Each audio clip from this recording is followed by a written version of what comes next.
दहल उठा था जापान जब नागासाकी और हिरोशिमा में परमाणु बम का प्रयोग किया गया था अमेरिका के द्वारा। रास्तों से लेकर गली गली तक तहस नहस हो गए थे उस परमाणु हमले में। परमाणु हमले को झेलने वाला वो पहला देश था जापान, जिसने परमाणु हमले की बर्बादी को झेला था। कुछ भी नहीं बचा था जापान के पास जब यह हमला हुआ था।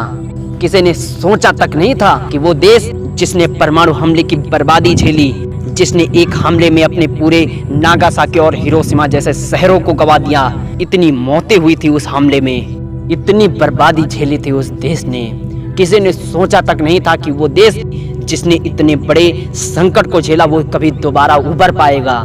लेकिन आज वो तरक्की है जापान के पास जो दुनिया के किसी देश के पास नहीं। कोई भी प्राकृतिक आपदा भी आ जाए तो 1-2 दिन में उबरने की ताकत रखता है वो जापान। अमेरिका के पास भी वो टेक्नोलॉजी नहीं है। दुनिया भी झुकती है उस देश के आगे। उस समय उसके पास ताकत का अभाव था। अमेरिका ने परमाणु बम का इस्तेमाल किया था उसके ऊपर, लेकिन वो आज हिमाकत नहीं अमेरिका के पास भी जो सीधे बम का प्रयोग कर सके। 10 बार सोचना पड़ता है जापान को कुछ कहने के लिए। अमेरिका को मजबूर हो गया था वो देश, समय ने साथ नहीं दिया। इसीलिए कहता हूँ कि किसी की स्थिति खराब हो तो उसका मजाक नहीं बनाना। वक्त अपना पासा कब पलट दे किसी को नहीं पता।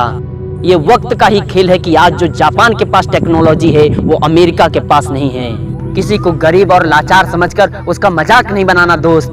समय कभी भी पलट सकता है। समय का प्रहार जब किसी के ऊपर होता है तो राजा को भी रंक बनने में देर नहीं लगती। ये समय की ताकत का ही खेल है। दुनिया में अगर किसी को कोई झुका देता है तो वो समय है। इसीलिए समय के रहते सुधर जाओ, समय की ताकत का आकलन कर लो। आज जिंदगी में आप उन्नति करोगे।